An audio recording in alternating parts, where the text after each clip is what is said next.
السلام علیکم ورحمۃ اللہ وبرکاتہ۔ محترم خواتین و حضرات، حکیم محمد ضیاء مطب ابن طبیب آپ کی صحت کے حبیب کی جانب سے آپ کی خدمت میں ایک بار پھر حاضر ہے۔ جیسا کہ آپ کو علم ہے کہ آج کل ہمارا ٹاپک امراض گردہ پر چل رہا ہے۔ کسی دوست نے ایک سوال کیا ہوا تھا کہ جی آپ پتھریوں سے شروع کریں، تو انشاءاللہ میں پتھریوں سے شروع کر دیتا ہوں۔ تو سامعین محترم، اب یہ آپ ذہن میں رکھیں، ہر بندے میں جیسی دوائیاں، جیسی غذائیں، اس کے فضلے، اس کا مواد ہوتا ہے اور یہ گردے خارج کرتے ہیں۔ ٹھوس مواد معدہ آنتے پخانے کی شکل میں خارج کر دیتی ہیں، اور یہ رقیق مواد ہمارے گردے خارج کر دیتے ہیں۔ جو اس سے زیادہ رقیق ہوتا ہے وہ ہمارے مسامات پسینے کی شکل میں خارج کر دیتے ہیں، اور جو ہضم عضوی چوتھے ہضم کا فضلہ مرد کا منی ہوتا ہے اور عورت کے مینسز کی شکل بن جاتی ہے، اور یہ نظام دنیا کا جب تک انسان زندہ ہے چلتا رہے۔ سامعین محترم، آتے ہیں پتھریوں کی طرف۔ پتھریوں کی اقسام جو ہیں آج کل وہ 3 قسم کی معروف اقسام ہیں۔ 3 قسم کی اقسام ہیں جو میں آپ کی تحقیق کے لیے تفصیل سے لکھ بھی لایا ہوں۔ نمبر 1 ہوتا ہے، زیادہ تر جو آج کل پتھریاں بن رہی ہیں وہ کیلشیم آکزیلیٹ کی بن رہی ہیں۔ نمبر 2 کیلشیم فاسفیٹ کی پتھریاں بن رہی ہیں۔ نمبر 3 آپ کے یورک ایسڈ سے پتھریاں بن رہی ہیں۔ اب یہ یورک ایسڈ، کیلشیم فاسفیٹ اور کیلشیم آکزیلیٹ، یہ 3 قسم کی پتھریاں گردوں میں بن سکتی ہیں۔ اکثریت گردوں میں جو اس ماحول میں چل رہی ہیں وہ پتھریاں، اکثریت میں جو مریضوں کو چیک کرتا ہوں کیلشیم آکزیلیٹ کی پتھریاں ہوتی ہیں۔ آتے ہیں سامعین محترم پتھریوں کے اسباب پر۔ جب کسی بھی غذا کے فضلے سے، دوا کے فضلے سے، کیمیکل سے یا کشتہ جات سے یا کسی بھی چیز سے جو کہ آپ کے خون سے خارج ہو کر گردوں کے راستے جا رہے ہیں خارج ہوتے ہوئے، ان سے یا گردوں کے ذاتی سوزش سے، انفلومیشن سے، جو کسی بھی صورت میں ہو جائے، میں یہاں کسی ڈاکٹر طبیب پہ الزام نہیں لگاؤں گا، کسی بھی وجہ سے گردے کی ذات میں جب تھوڑی سی سوزش بڑھ جاتی ہے تو جو حوض گردہ ہوتا ہے، جب رینل آرٹریز جو ہیں یعنی شریان خون والی، جو پوری باڈی سے خون لا کر صفائی کے لیے گردوں میں جب حوض گردہ میں گراتی ہیں، تو وہاں آپ کو پتہ ہے کہ کچھ دیر کے لیے یہ بلڈ ٹھہرتا ہے حوض گردہ سے، پھر یہ بلڈ جو ہے اپنے فطری راستے کے تحت نیفرون کے پہلے ایک جو سرا ہوتا ہے، نیفرون جہاں سے نکلتے ہیں اس کیپسول میں جاتا ہے، اور اس سے آگے پھر نیفرون کی جھلیاں جیسا کہ آپ کو نظر آ رہی ہیں، ان سارے نیفرون سے خون گزرتا ہوا واش ہو رہا ہوتا ہے۔ اور یاد رکھیے گا، نیفرون جو ہے میں بتا چکا ہوں کہ ہر کڈنی میں 10 لاکھ کم از کم گنے ہیں سائنس نے، ایک گردے میں بھی 10 لاکھ، دوسرے میں بھی 10 لاکھ، اور نیفرون کا ہاف کام ہوتا ہے۔ ایک طرف نیفرون پیشاب کے خاص جز جو باڈی میں کم رہ گئے ان کو اس خون سے نکال کر واپس خون میں شامل کر کے وریدوں کے راستے واپس باڈی میں بھیج رہے ہوتے ہیں۔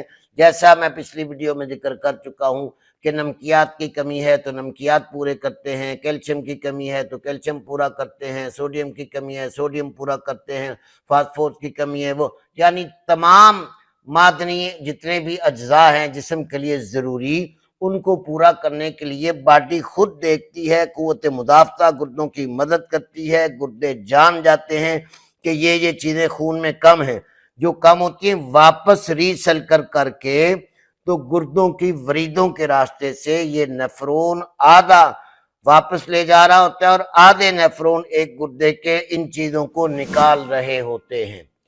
اب جب یہ اس عمل میں، گردوں کی صفائی کے عمل میں، نیفرون کی چھانیاں خوردبین سے نظر آتی ہیں، باریک باریک جالیاں، ان میں سے جب کوئی نہ کوئی عرضی مادے جو خون میں زیادہ ہوتے ہیں یا معدنیات کے مادے جس طرح کہ میں ذکر کر چکا ہوں، وہ جب زیادہ وزنی ہوتے ہیں تو وہ گردوں کے حوض میں بیٹھ جاتے ہیں، نمبر ایک۔ نمبر دو، یا تو اس سے پتھریاں بنتی ہیں، اور یا پھر ایسا ہوتا ہے کہ آپ کی باڈی کے اندر کوئی نہ کوئی خلط ٹوٹ کر، کوئی نہ کوئی خلیہ ٹوٹ کر، کوئی نہ کوئی بلغمی مادہ آپ کے گردوں میں آ کر رک جاتا ہے۔ جیسے مثال دے دوں آپ کو سمجھنے کے لیے آسانی ہوگی کہ کسی بھی پانی کے بہاؤ والی جگہ پہ آپ نے چھوٹا سا روڑا پھینک دیا یا کوئی اینٹ گر گئی، تو اس کی وجہ سے پیچھے سے آنے والے پانی میں جتنا کچرا ہوتا ہے نا، وہ اس کے ساتھ لگتا رہتا ہے اور پیچھے والا بہاؤ بڑھ جاتا ہے، آگے کم ہو جاتا ہے۔ سیم اسی طرح کوئی نہ کوئی مواد پہلے حوض گردہ میں رکتا ہے، پھر جو سرکل میں صفائی کے لیے بلڈ آتا ہے وہ وہاں سہارا لے کر سارے اجزاء معدنی اس پوائنٹ پہ جا کے جمع ہونا شروع ہو جاتے ہیں۔ سامعین محترم، یہ ہو گیا پتھری کے بننے کی ابتدا۔ اب اگر تو خون کے اندر نیفرون نے صحیح صفائی کر لی، خون کے اندر گرمی پوری ہے، تری پوری ہے، جس کا ڈاکٹر قائل ہی نہیں ہے، کیونکہ ڈاکٹر گرمی، تری، سردی، خشکی کو جب تک نہیں سمجھے گا قیامت تک وہ صحیح علاج نہیں کر سکتا۔ یہ میرا چیلنج ہے۔ جب خون گرم، جب کوئی چیز گرم ہوتی ہے تو پتلی ہو جاتی ہے، جب گہری ہوتی ہے تو وہ تھک ہو جاتی ہے۔ جب یہی ساری گندگی کے مواد گہرے خون میں آئیں گے تو پتھریاں جلدی بنیں گی۔ یہی وجہ ہے کہ پتھری والے مریض کو کبھی ساتھ خارش بھی ہو جاتی ہے، اور ساتھ اس کو دل کا درد بھی ہو جاتا ہے، ساتھ اس کو السر معدہ بھی ہو جاتا ہے، ساتھ اس کو بواسیر بھی ہو جاتی ہے، ساتھ اس کو جلدی امراض بھی ہو جاتے ہیں۔ یہ اس لیے ہوتے ہیں کہ جس طرف مواد کی زیادتی ہو جاتی ہے وہاں سے خارج طبیعت کرنا چاہتی ہے۔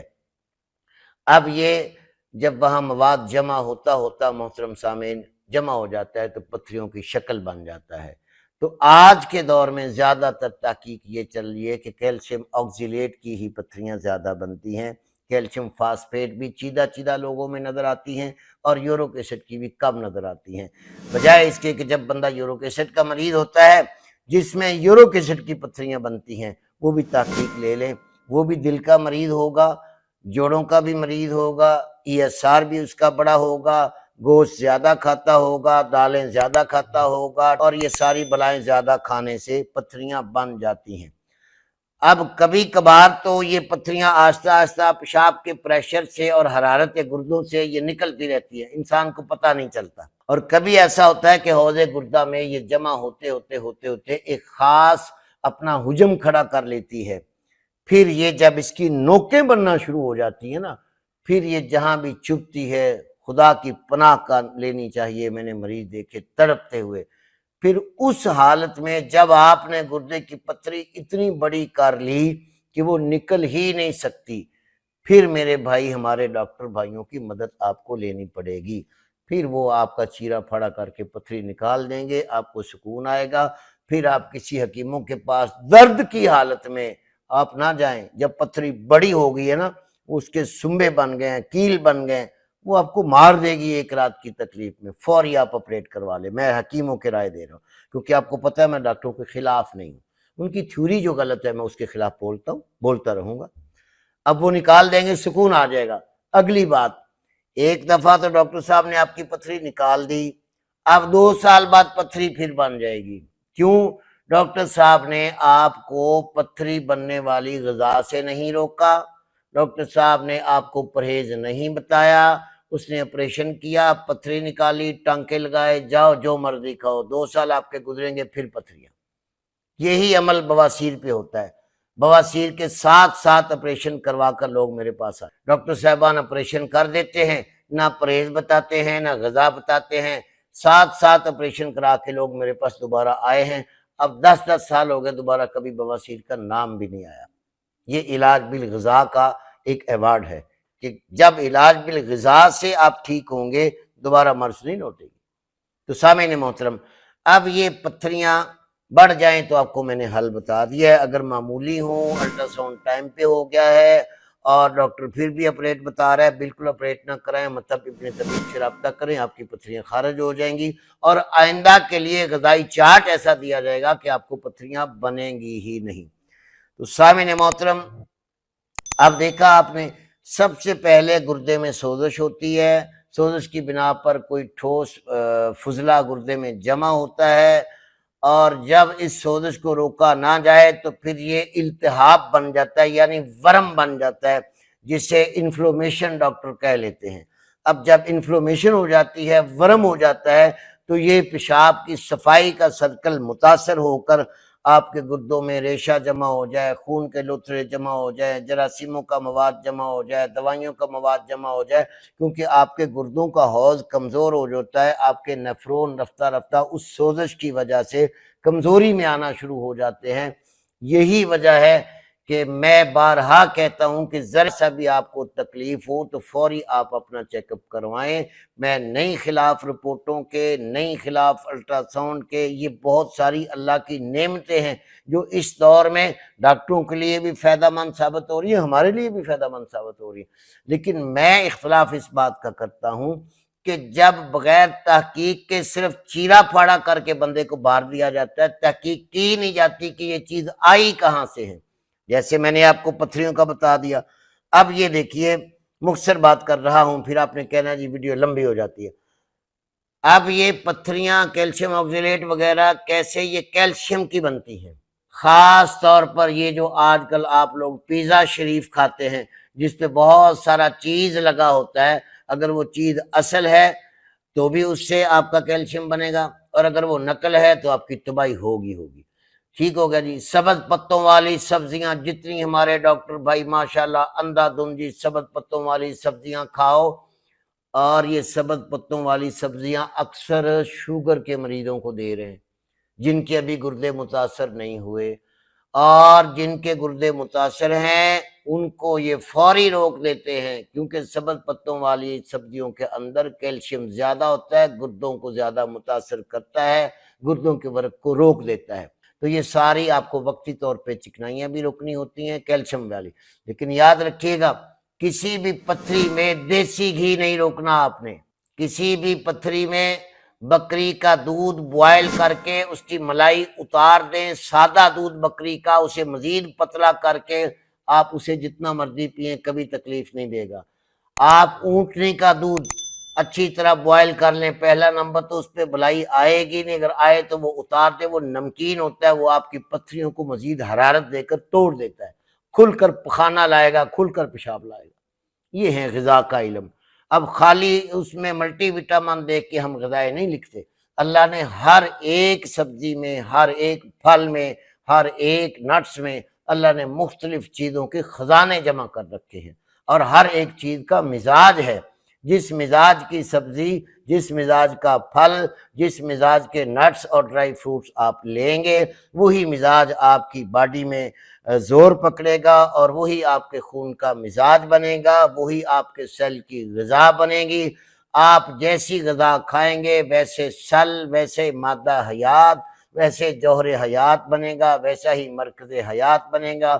یہ جنہیں لوگ کہتے ہیں نا ڈاکٹر کہ یہ موروثی بیماریاں ہیں، یہ موروثی بیماریاں خاندانوں کے خاندان جو ایک قسم کے رواج ہوتے ہیں نا کھانے پینوں کے، یہ ان سے چلی آتی ہے۔ کچھ جینیٹک ہوتی ہیں جو ماں باپ کے جین سے آ جاتی ہیں، کروموسوم کے جب ملنے سے ماں باپ کی بیماریاں شفٹ ہوتی ہیں۔ ہم مانتے ہیں ڈاکٹر صاحب، ہم مانتے ہیں کہ یہ موروثی بیماریاں بھی ہوتی ہیں، لیکن ان کے پیچھے کی وجہ آپ نہیں بتاتے۔ خاندانوں کے خاندان پڑے ہیں جن میں چٹ پٹا چل رہا ہے، جن میں میٹھے چل رہے ہیں، جن میں مٹھائیاں چل رہی ہیں، ان کی شوگر آئے گی۔ جن میں چٹ پٹے مرچ مسالے چل رہے ہیں، گوشت زیادہ چل رہے ہیں، بواسیر آئے گی، پتھریاں آئیں گی، یورک ایسڈ بڑھے گا، ہارٹ اٹیک ہوگا، جلدی امراض ہوں گے، سراسد ہوگی۔ تو عزیزان محترم، یہ وہ باتیں تھیں جو امراض گردہ پر میں نے آج آپ کو لا کر پتھری کے پیدا ہونے تک آپ کو سارا نظام تقریباً میں نے سمجھا دیا ہے۔ السلام علیکم ورحمۃ اللہ وبرکاتہ۔